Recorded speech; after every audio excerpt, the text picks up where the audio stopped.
This is Los Angeles. Our Lady, the Queen of the Angels, as the Spaniards named her. The fastest growing city in the nation. It's been called a bunch of suburbs in search of a city. And it's been called the glamour capital of the world. A mecca for tourists. A stopover for transients. A target for gangsters. A haven for those fleeing from winter. A home for the hardworking. It is a city holding the hopes and dreams of over 2 million people. It sprawls out horizontally over 452 square miles of valleys and upland, of foothills and beaches. Because of that vast area, and because of a population made up of people from every state in the Union, Los Angeles is the largest police beat in the country, and one of the toughest. We're going to take you into the city hall where police headquarters are located. Here in communications are the ears and voice of the police. The lights on the complaint board flash 24 hours a day. Citizens reporting a prowler, a lost child, a man molesting a woman, an auto accident, a wild party. Spend an hour or two here and you will think the whole city has gone berserk. Minute by minute, the orders go out to the radio cars in the far-flung divisions. Watts and Wilshire in West Los Angeles. Hollywood and Hollenbeck Heights in North Hollywood. The work of the police, like that of woman, is never done. This is the case history of a killer, taken from the files of the Detective Division. The facts are told here as they happen. The story properly starts here in Hollywood Division headquarters at 1 o'clock of a June morning last year. Officer Robert Rawlins had finished his tour of duty and signed out. It had been a tough day. He'd be glad to get home. His wife would be waiting up for him as she always did.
Hey, fella. Come here. What were you doing back at that radio shop? Just looking. I was on my way home. Live around here? Yeah, a couple blocks down. Let me see some identification. Sure. Yeah, I guess I forgot my wallet. Look, lad, I've got to see some identification. How about my Army discharge? I got it right here.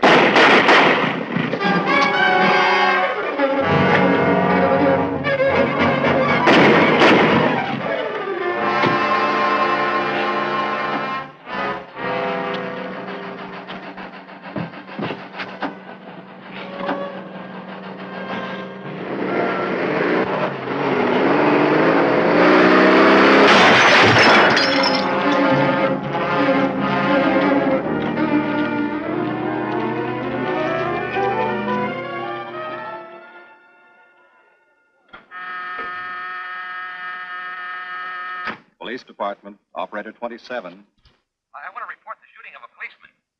Hold on, please. Give me that again, please. I'm calling to report the shooting of a policeman. What's the address? 5057 State Street, just west of Santa Monica. Just a minute. Receiving hospital. Operator 2. Operator 27, 5057 State Street, 5057 State Street. An officer has been shot. Send an ambulance. All units in the vicinity of State Street and Santa Monica Boulevard. Proceed at once to 5057 State Street, 5057 State Street. An officer shot. Code 3.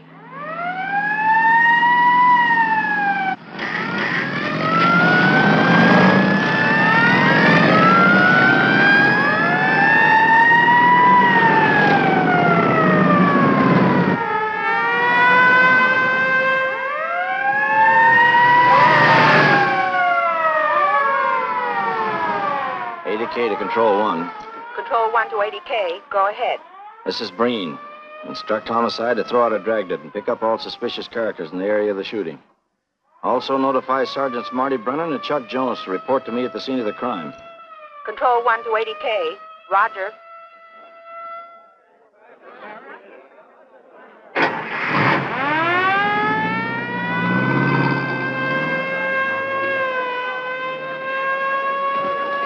I see. Well, what have you got so far? Well, not much, Captain Breen. A couple of cartridge casings. Oh, Marty, Chuck. Hi, Cap. Eyewitnesses? Who was first on the scene, reported it? I was. I live here. I'm a light sleeper, but my hearing is good. And my cat... Did the officer say anything before he collapsed? Yeah, he gave a description of the fella. On the shooting of the officer. Suspect is a white male American. Age 26 or 7. 5 feet 10 or 11. 155 to 165 pounds. Brown hair. Regular features. Pencil mustache. Repeat broadcast. All units. Is that about it? Yes, sir, exactly. And the officer kept saying, he looked like such a nice kid. He looked like such a nice kid.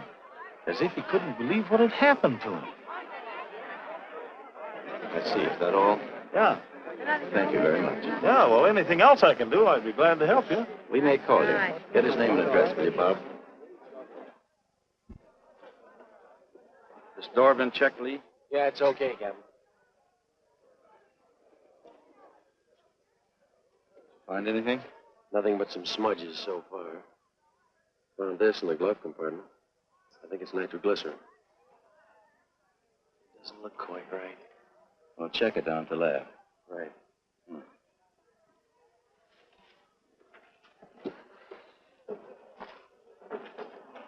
Open this up, Joe. No key, Captain. Well, try it open. Give me that bar, Frank.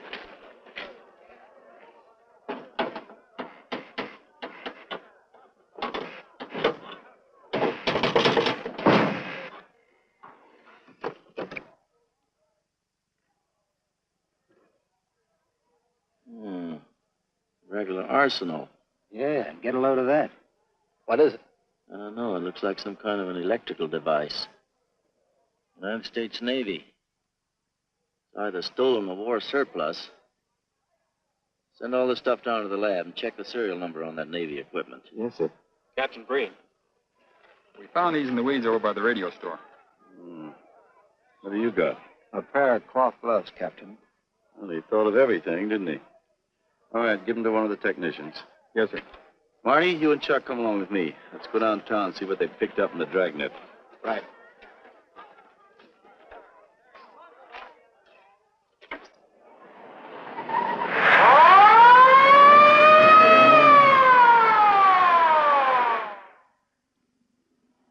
You know him, Marty?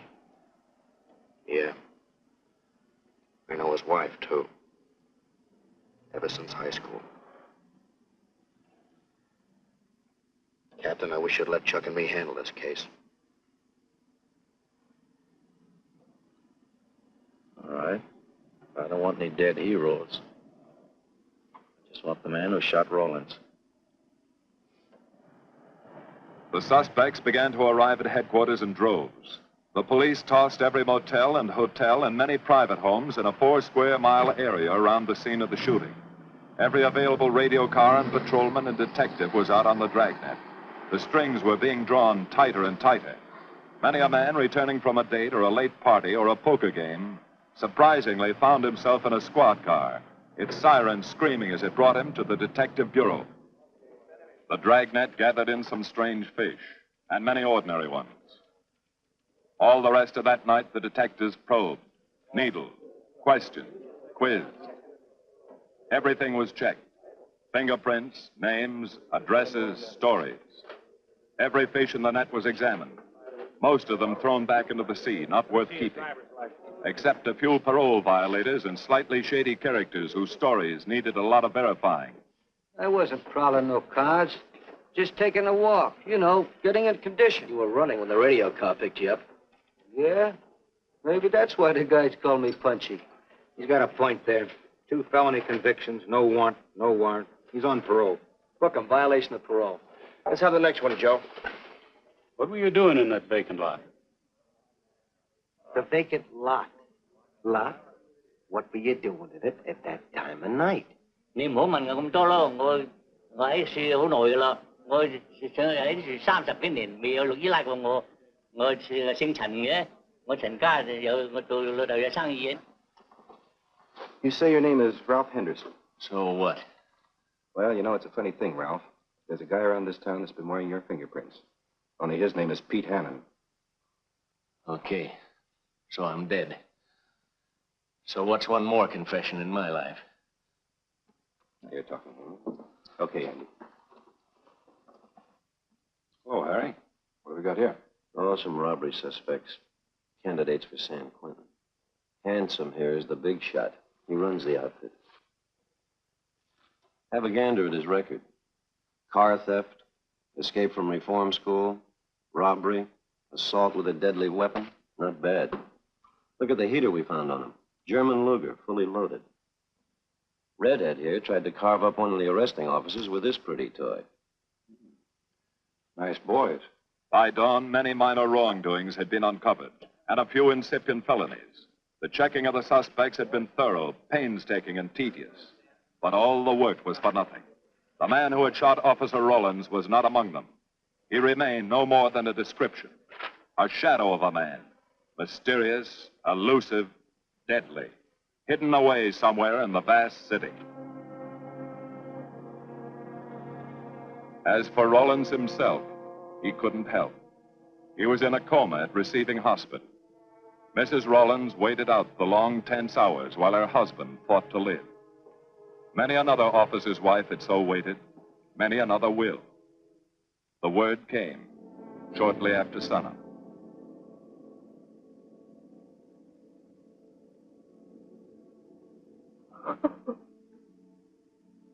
Oh.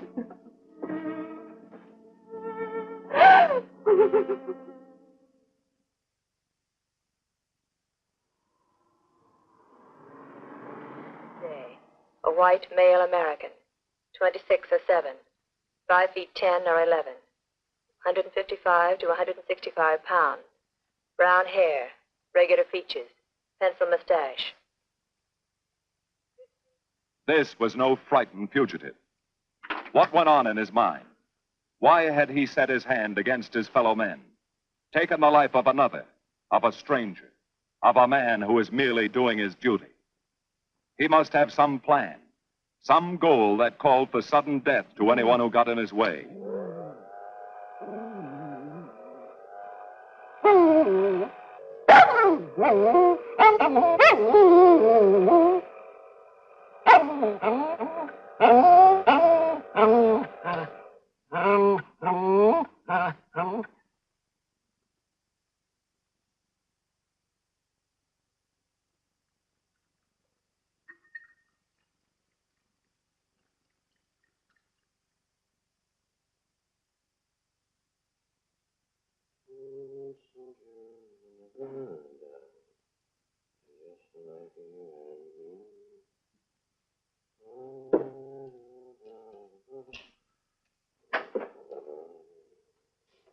Morning, boys.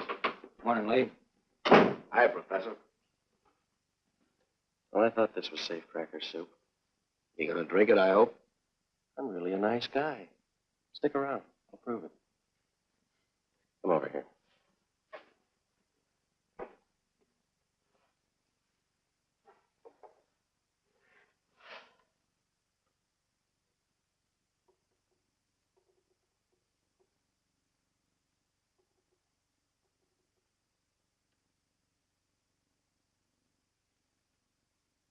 Hold this for me, will you, Chuck? Thank you. Now, if you'll hand me that hammer, Marty. Thank you.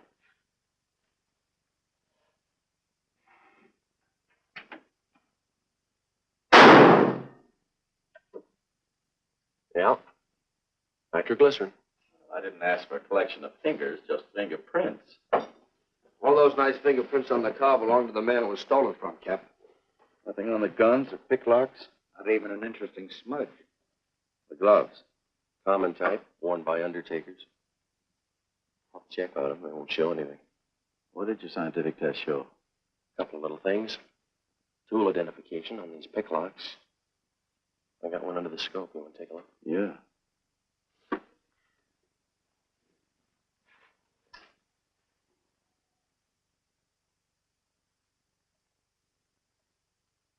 Take a look. I see.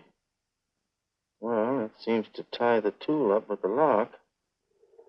Now, if that microscope could only tell us who did it. I'm working on that. No, only an amateur would carry that liquid dynamite in a car. This boy's no amateur. Took the precaution of desensitizing it so it'll take normal shock.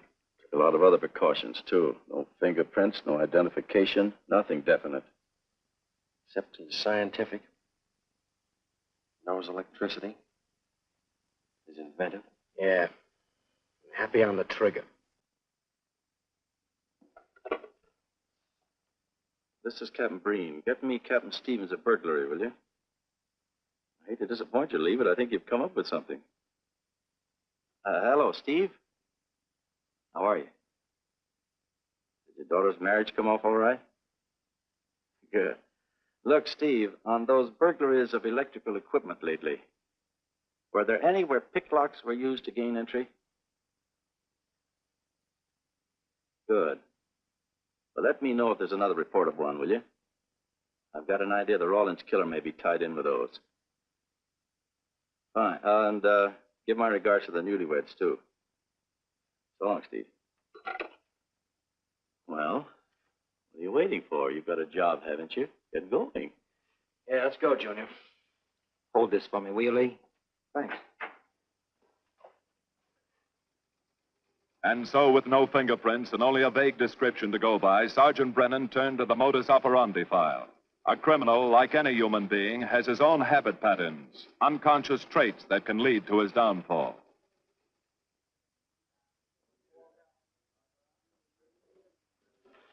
Well, there you are, Junior. List of burglars who use picklocks for entry. Oh, great. This narrows it down to just a couple of hundred suspects in this area. Give me a match, will you? That may not be so bad. This guy's improved on the system. Maybe he's left his trademark on some other job. Well, here we go, legging it all over town, asking a million questions. What you paid for, isn't it? Am I paid to associate with you, too, Junior? You could do worse. Not this year. Come on.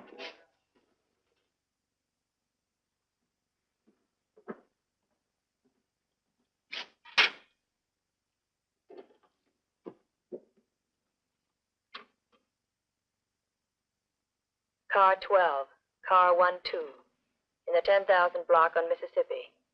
A 394-15 disturbance.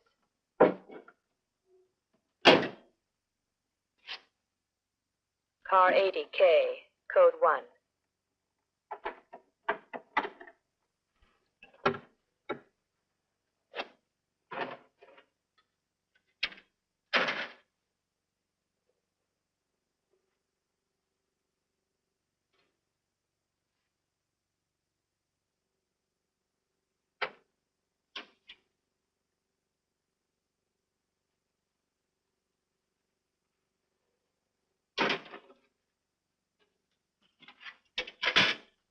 All units, on the broadcast of the suspect arrested in the shooting of Patrolman Rawlins. Cancel the cancellation. Suspect released from custody.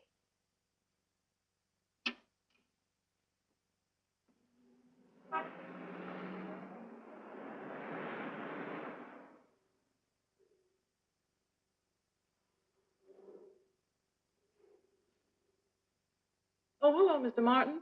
You find Mr. Reeves in the machine shop.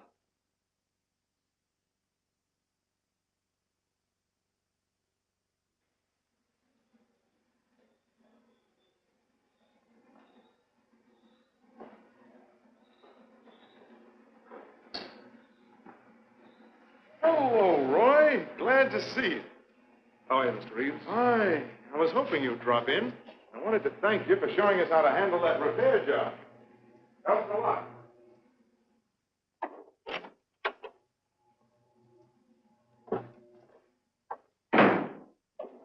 Well, what have we got this time?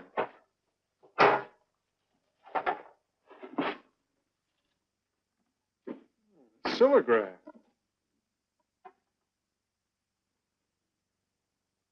There are plenty of these around, Roy. Not like this one.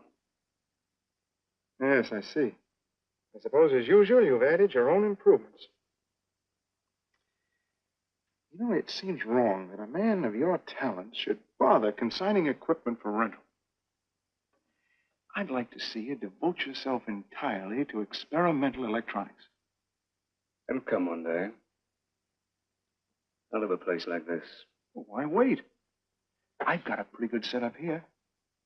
I have modern equipment to work with, a lab, and my confidence. Thanks, Mr. Reeves. I have other plans. But, Roy, you can't tell where it'll lead. Might even work your way around to a percentage of the business. I like it this way. You just rent out my equipment. All right, Roy. All right. But if you should change your mind. I'm not likely to change my mind. I suppose you want me to set this up for rental, too. Mr. Reeves, you've already got 5 pieces of my equipment. You'd like to know what results I've had from the rental so far, Well, I can't say as I blame you. I think you'll find this satisfactory. Satisfactory. Goodbye, Mr. Reeves. You'll come back again soon, won't you? Sure. Oh, incidentally, how's that television projector coming along? The one you said would reflect a 12-foot image. Still working on it. I just wanted you to know I've already set up a rental on it. In fact, I think they'd like to buy. It'll come pretty high. Oh, money's no consideration with this customer.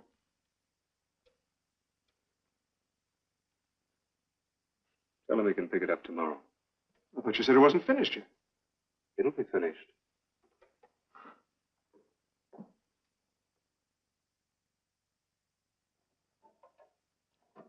It uses an image fixer and then projects by ordinary incandescence. Roy, this is the best television projector I've ever seen. Let's hope that your customer thinks so.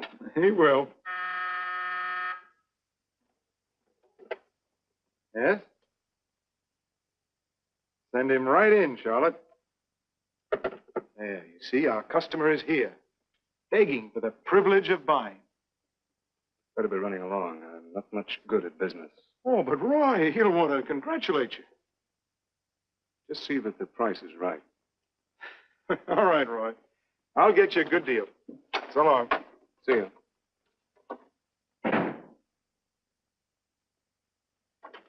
Well, Mr. Dunning, come in. Isn't it a beauty?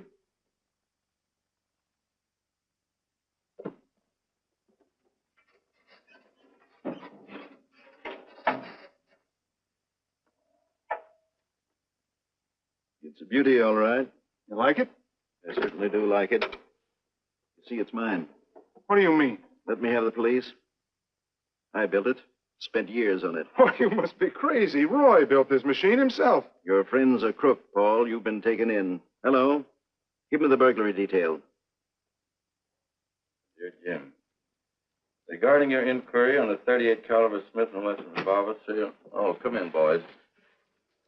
Burglary detail just sent this report through. It's a man named Dunning reports tracing a stolen television projector to the Reeves Electronics Lab. Think it's a tie with the Rawlins case? Well, take a look at this fellow Reeves and see what gives. I'll notify burglary. We're following up on it. Right. Come on, Junior. What else did he place with you for rental? Oh, a number of things. All war surplus that he bought on his veterans rating. Oh, is this more of his equipment? Yes. Yes, he left it here on consignment. I'm sure that Roy can explain everything. Well, maybe he can, Mr. Reeves, if you'll tell us where he lives.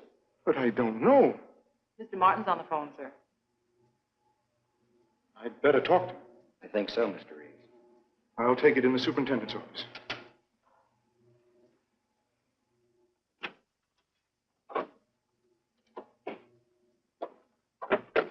Tell him that you sold the set. And his money's waiting for him here. Find out what time he's coming by. Put Mr. Martin on.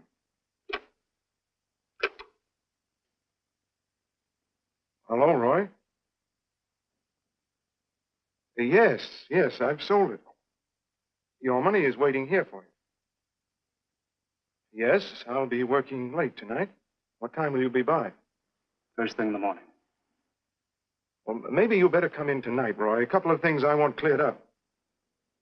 Like what? Oh, technical things. Besides, I don't like to leave the money in the plant overnight.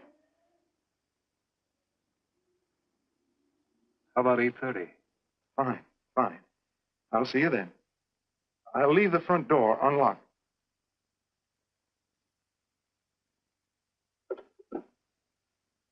You'll be here at 8:30.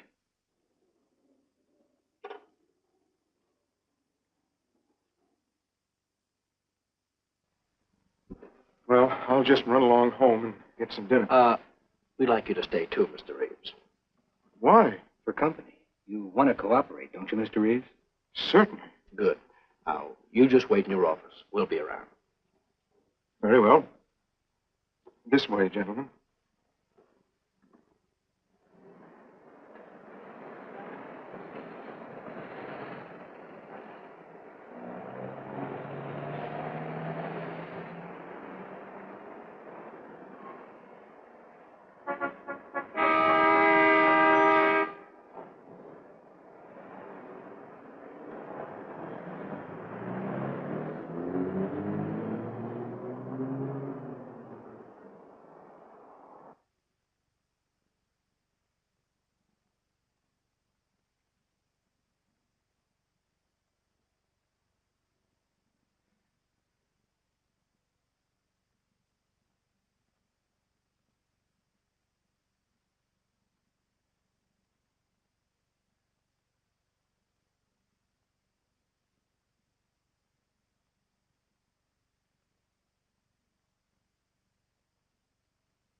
Reeves.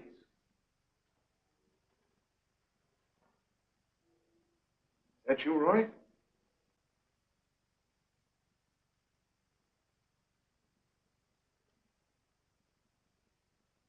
Go outside and block that alley door.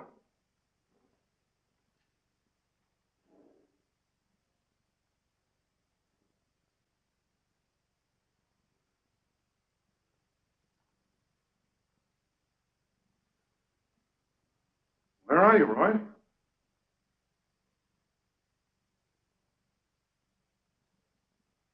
Who's in here? No one. I'm alone.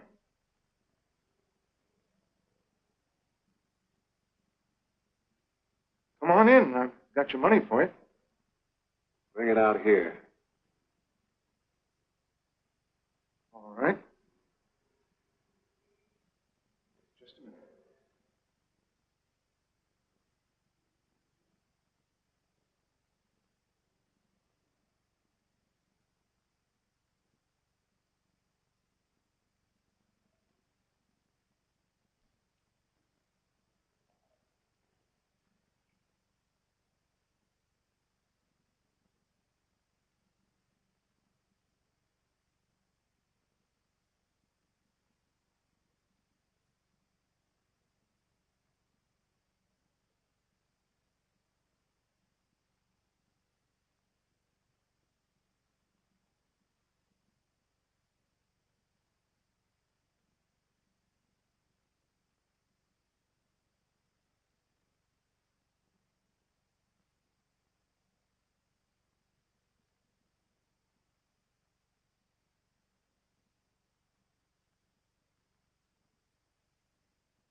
No.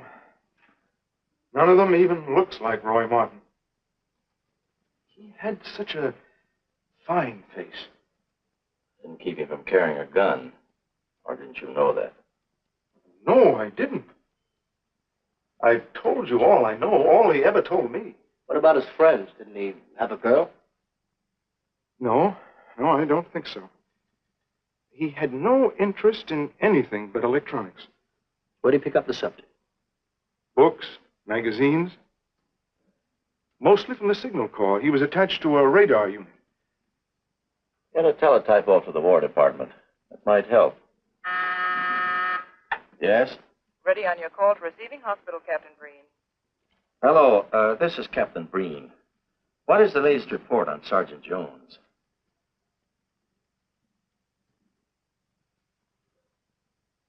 I see. Well, let me know if there's any change, will you? Thanks. Chuck's in pretty bad shape, Marty. He's paralyzed. May never walk again.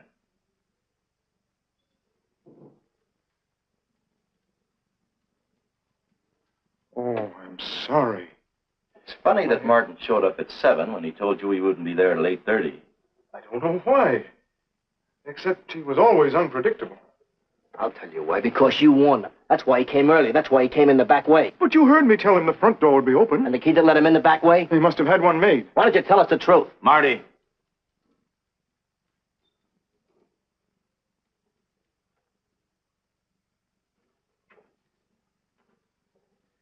Now, look, Paul.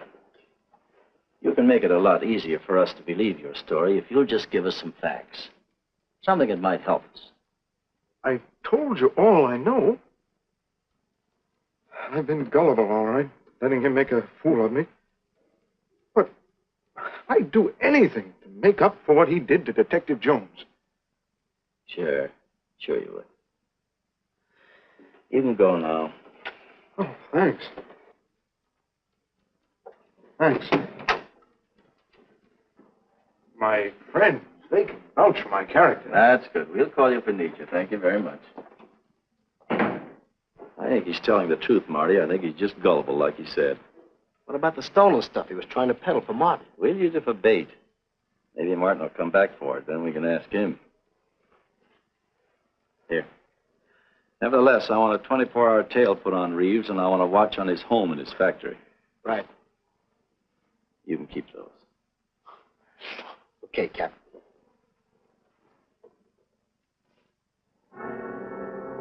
And now the killer changed his tactics, his modus operandi.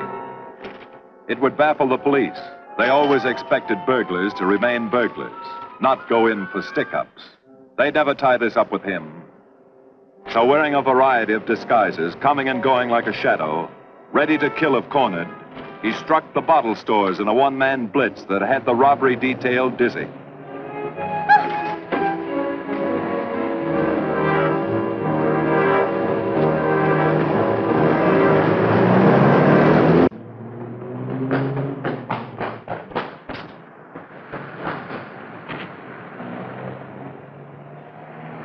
The killer, always resourceful, always thinking along lines that would baffle his hunters, had discovered an ideal avenue of escape. Under Los Angeles is a vast and intricate system of huge storm drains built to siphon off the flash floods of the rainy season. Many of the tunnels are large enough for 2 cars to drive abreast. Here were 700 miles of hidden highways, ideal for the use of someone who needed to hurry from place to place without being seen. Ideal as a hiding place for guns and supplies in case of emergency. What is it, Lee? Well, the reason I asked you to come over is I think I've hit on something. An identification? No, not quite, but a tie-up. Now, These are the shells from the gun that killed Rawlins. These were fired in the liquor store holdup in which the bandit got away. And these were fired at Chuck. Now, as you know, every ejector, even in guns of the same model and caliber, is different. Each one leaves its own markings on the cartridge casing. Now, look at these fine striations. This deep gouge. The same on all three. In other words, the man who killed Rawlins and the man who shot at Jones and Brennan, the stick-up who's blitzing the liquor stores, are all the same man. Right. All we need to know is what that man looks like. Get me Chandler in robbery, will you?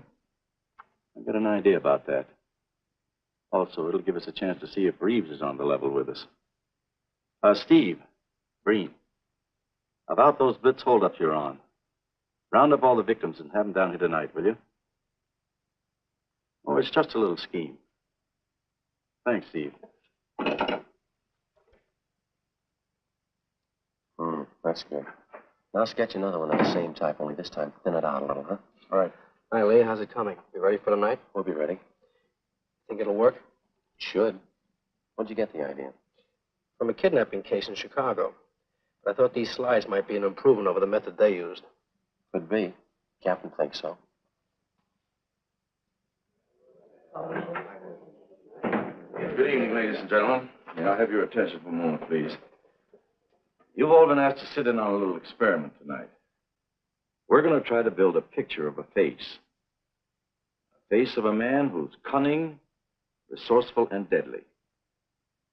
He's a man who killed a police officer. Now, some of you he held up at the point of a gun.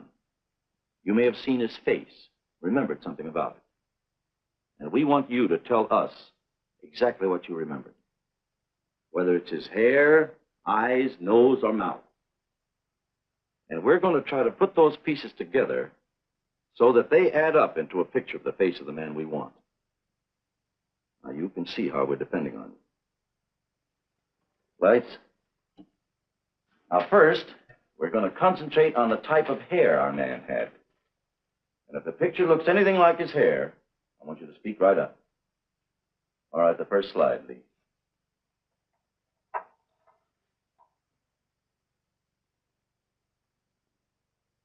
His hair had waves in it, well groomed.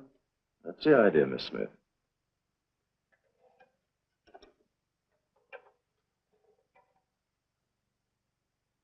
Is that any closer?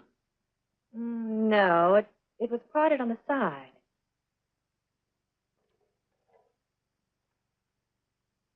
Oh, that's more like it, except it was thicker.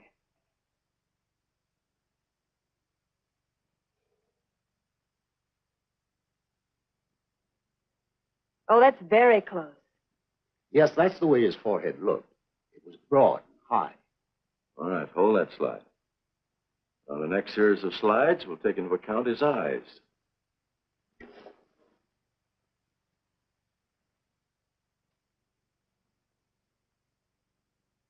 Oh, 1 minute, please. Wait, 1 minute. His eyes were a little like that. Maybe a little smaller, like beads. Go on, Lee.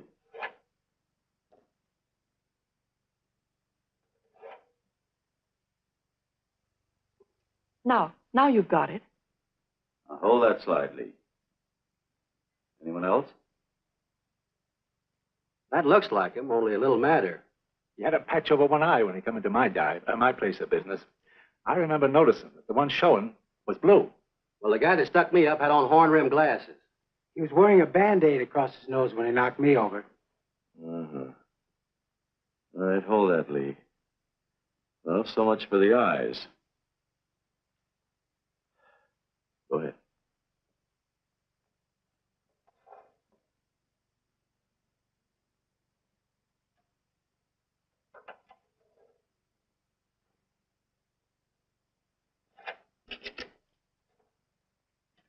Señor Capitán.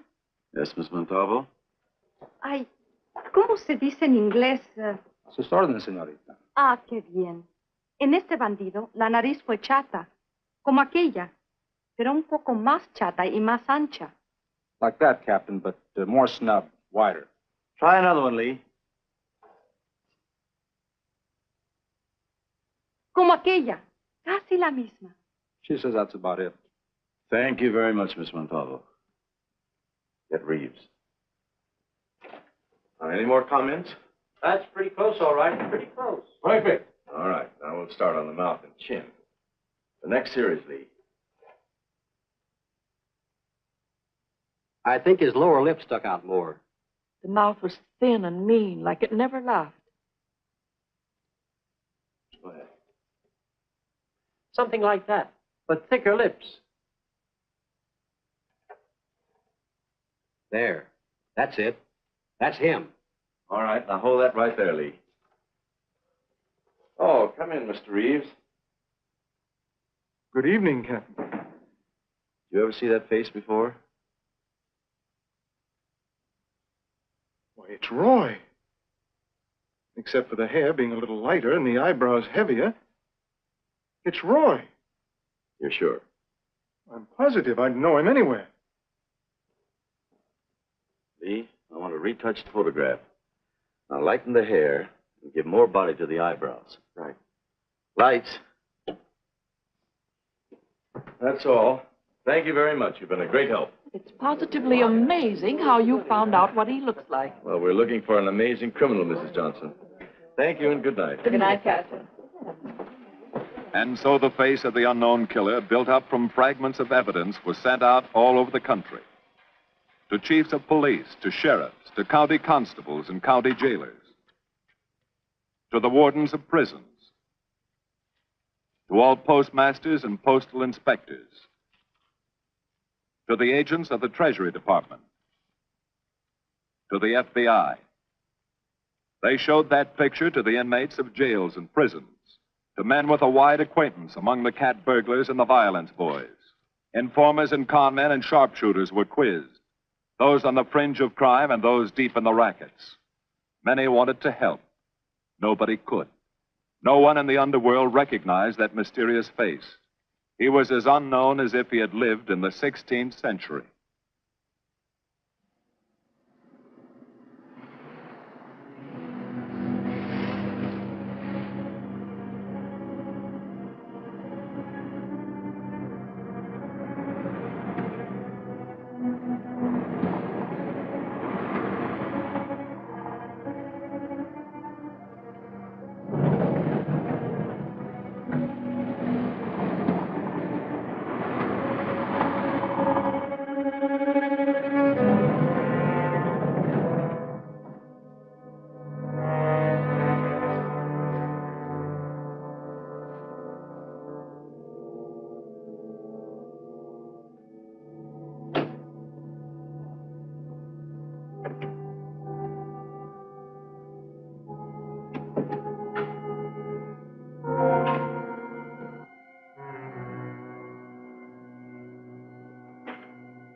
Reeves.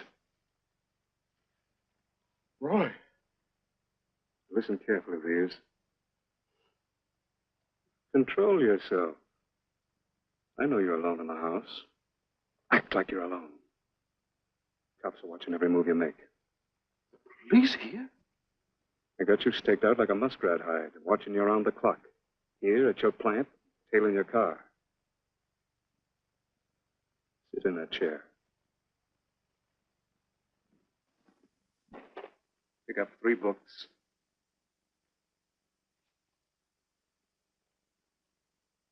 Don't look up and don't answer me.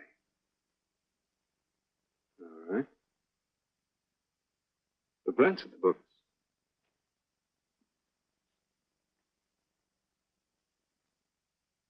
Pick one of them.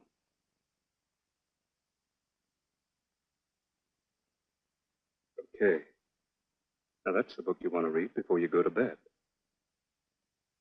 Now, get up and turn off the lamp.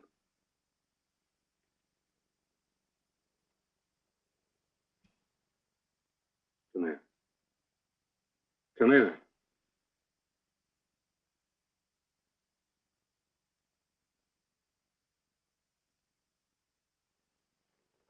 Go in the den.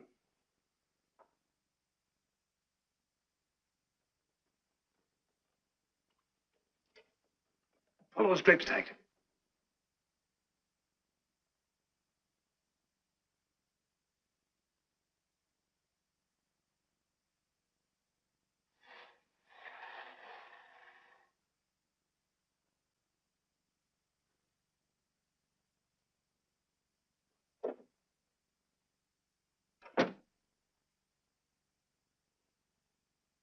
Get away from them.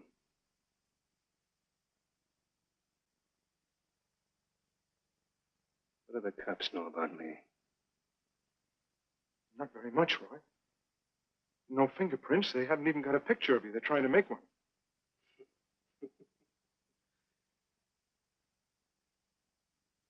How much cash you got in the house? None. I never keep any cash in the house. It isn't good business. Suppose you think it was good business letting me walk into that trap. No, Roy, no. Don't do anything you'll regret. Now, listen to me. It isn't too late. Give yourself up. Come to your senses before you kill someone else.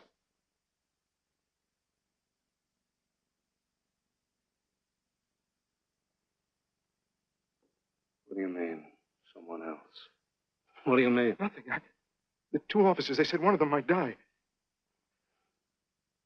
He's still alive, isn't he? Reeves? I never thought you'd stooge for the police. You almost got me killed. Roy, you know the police are right outside. You'd never get away with it.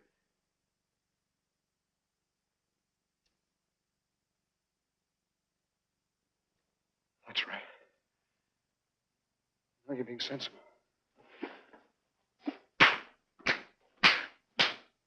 I know there's money here. Where is it? Don't, Roy. I'll get it.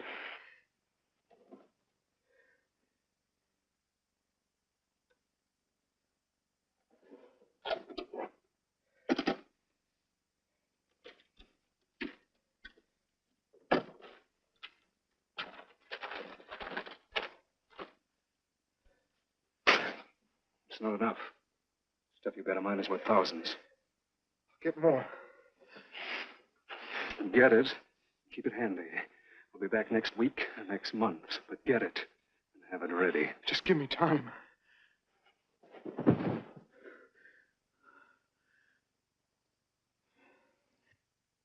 Oh! Look, I don't want policemen outside my house following me around. That's what made Roy suspicious. I'm leaving in the morning. I'm afraid I'll have to disappoint you, Paul. Unfortunately, you're our bait. I won't do it. I've done enough. Look, no one's done enough until we find this killer. I asked you to keep a sharp lookout on this house, Marty. I did. Two of the best undercover men in the department were assigned here. That didn't keep Martin from getting in. What's the matter? You tired?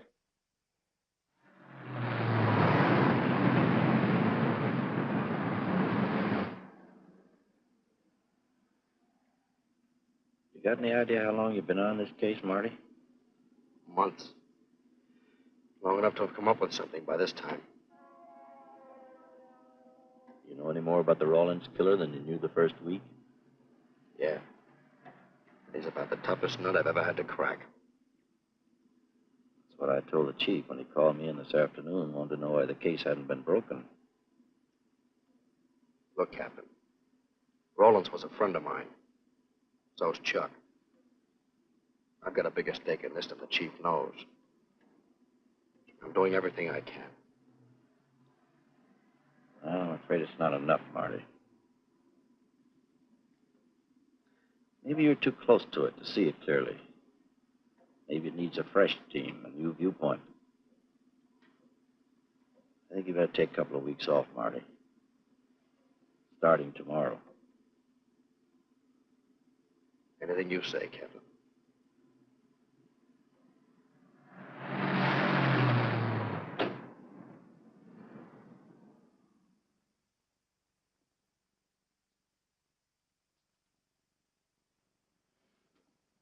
Hiya, Marty.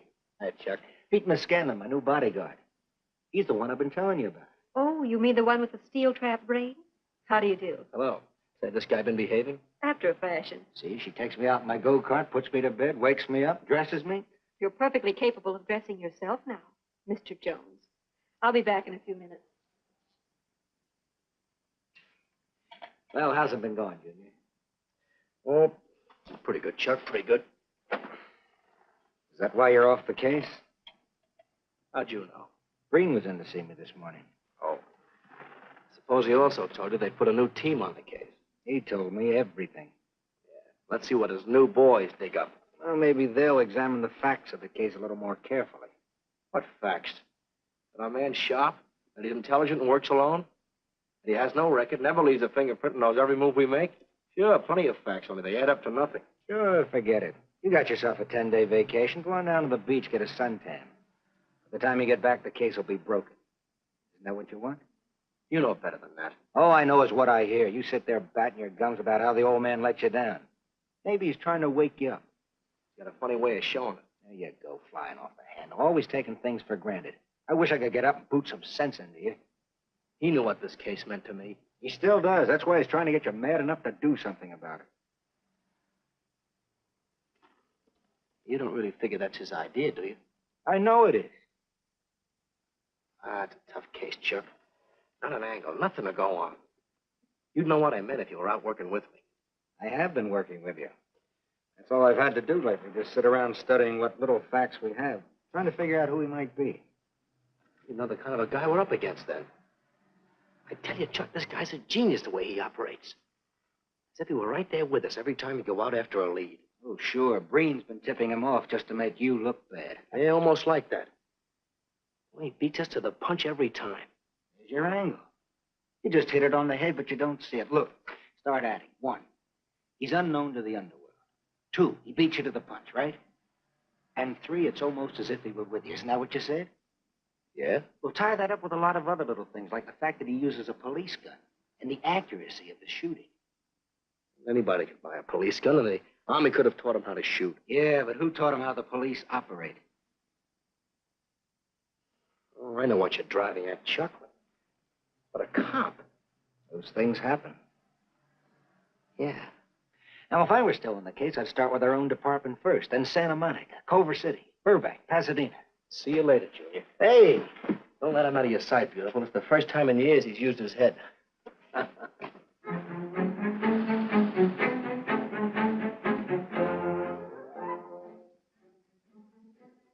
But you get a print of every mug we take. We always send L.A. a copy, Sergeant. It's personnel photos I want. You mean of our boys? That's Roland's killer, isn't it? That's right. You've checked your own department. We did that first.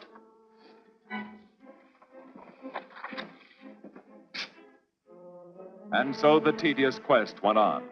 Sergeant Brennan wore out his shoes and his patience, going from police station to police station, checking photos until his eyes were blurry.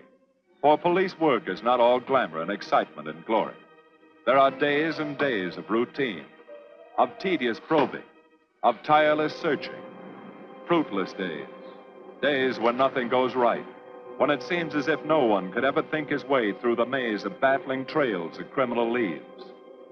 But the answer to that is persistence, and the hope that sooner or later something will turn up, some tiny lead that can grow into a warm trail and point to the cracking of a tough case.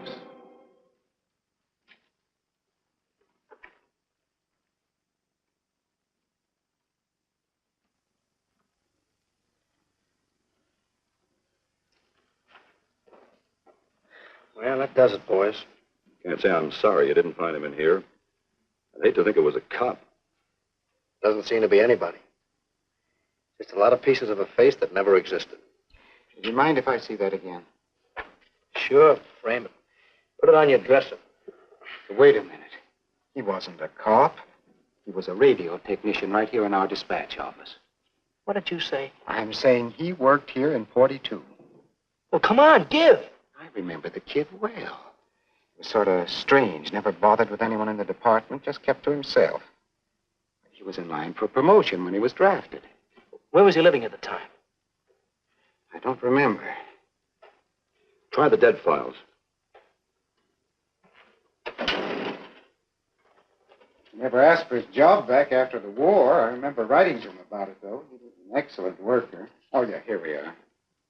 Yeah, this is it. Took a while before he answered, but like he says in the letter, he wasn't interested.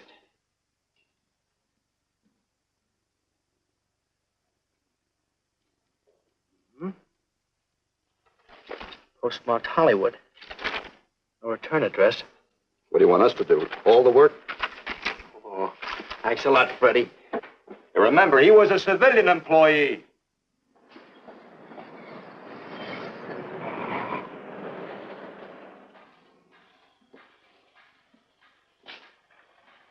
Well, how about it? Anybody recognize him?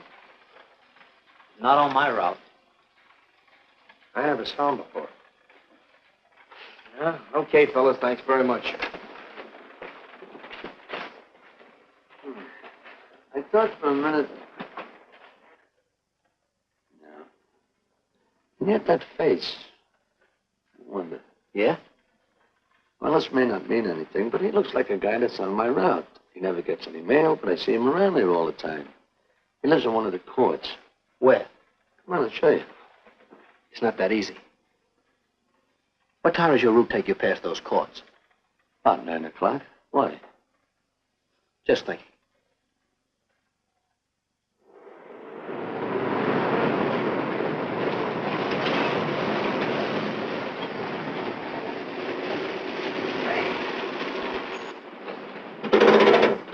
You got any chocolate milk? Sure have, buddy. Yeah. Thanks. Which apartment? Straight on back. Second in the yell. Number 7. Right. Kind of warm today, huh? Oh, it's not too bad for this time of the year.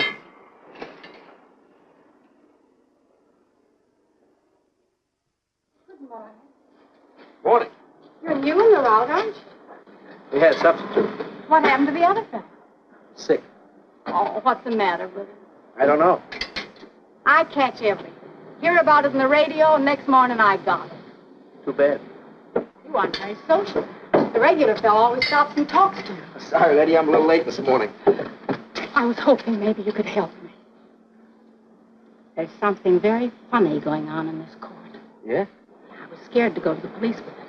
I thought maybe I might be poisoned. What? Yeah. By the manager. She's a witch. She's a what? A witch. She puts poison in my milk.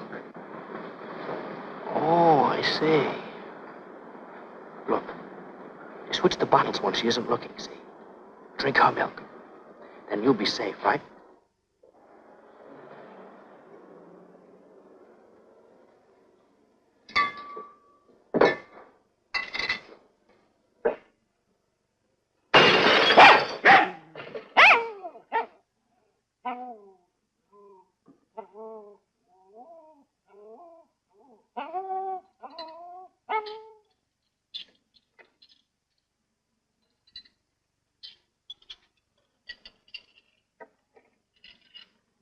Why, I had a little accident. Got a mop, I'll clean it up. Leave it be. I'll clean it up myself. Okay, mister.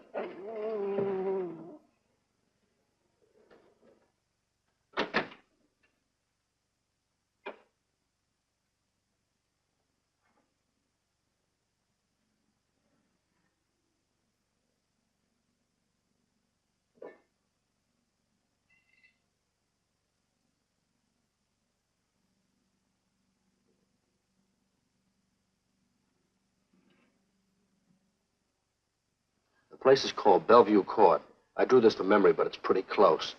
That's where he's hiding out, right there. You sure he's our man, Marty? Captain, I couldn't go wrong on that face. He's our man.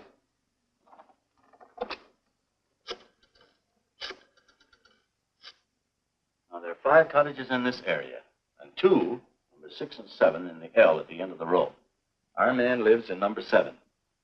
This building department plan will show you the whole layout. It's bounded on 3 sides by Fuller, Santa Monica, and Poinsettia.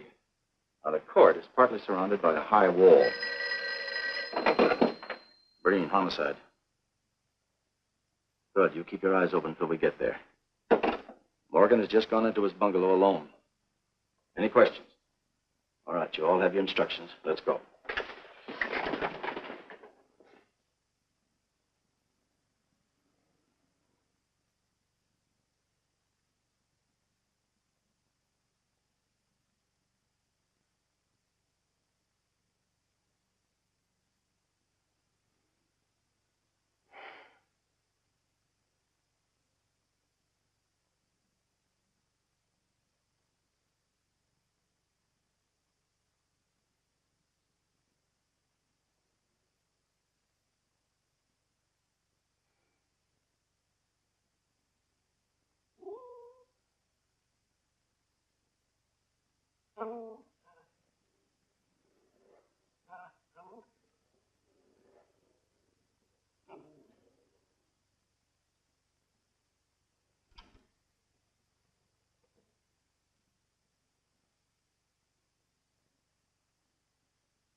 We're out on time.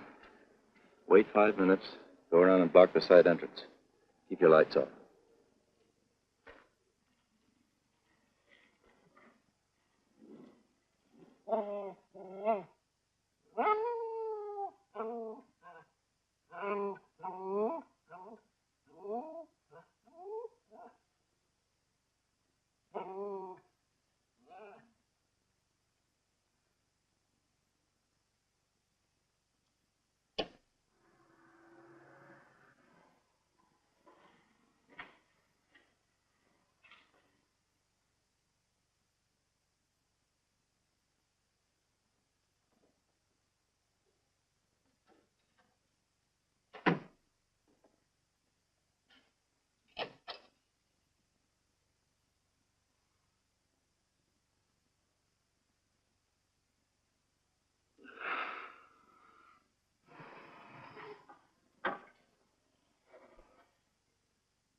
He's loose.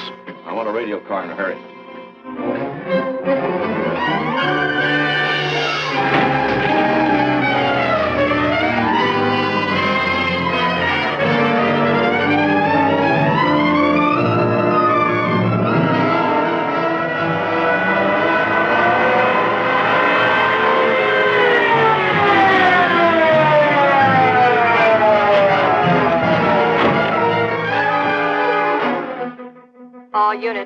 All units in the vicinity of Santa Monica and Fuller.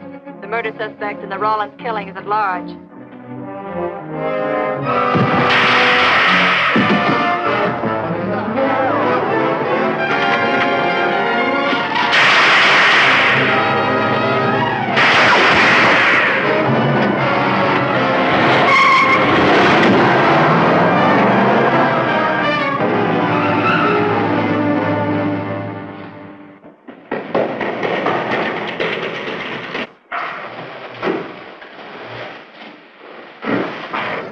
I want a map covering the storm drain system in this area. Get it and meet me at Venice and Garfield. Jones, Miller, you stay here in case he comes up for air. I want a man at every other drain entrance along this line. He's got to come up somewhere. Come on, Marty. You're driving.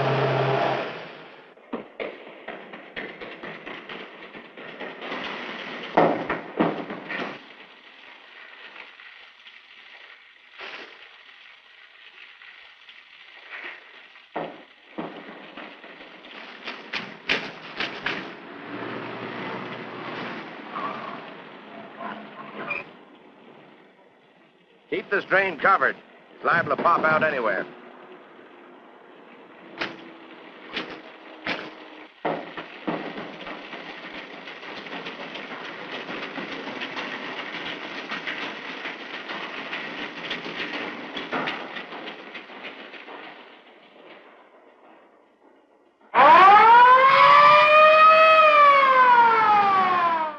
Why Venice and Garfield, Captain? It's the main intersection of the system. We can head him off that way.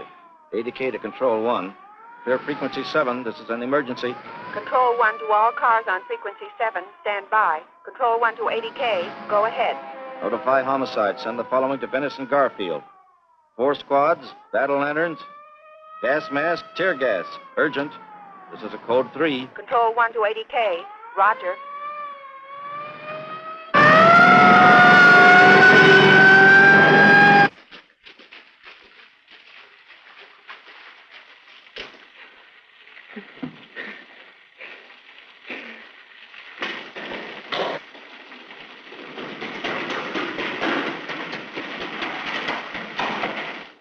Probably head down this main drain to where it comes out at the Rio Hondo. Now, you take your squad and cover that exit. Right. Keep all spare radio cars cruising back and forth along this main street. Watch the curb inlets. We'll go in here.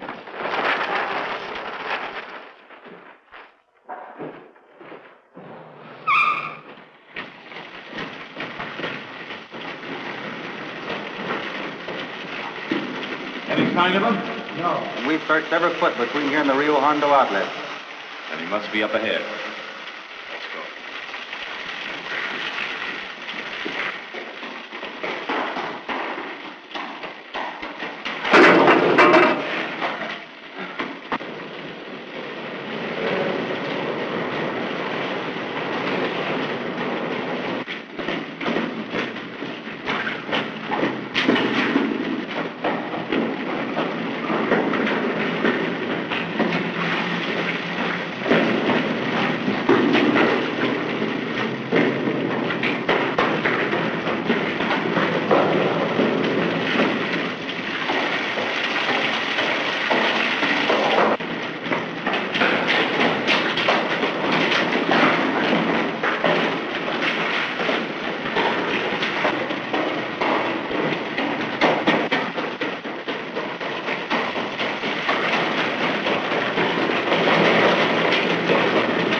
Gas gun.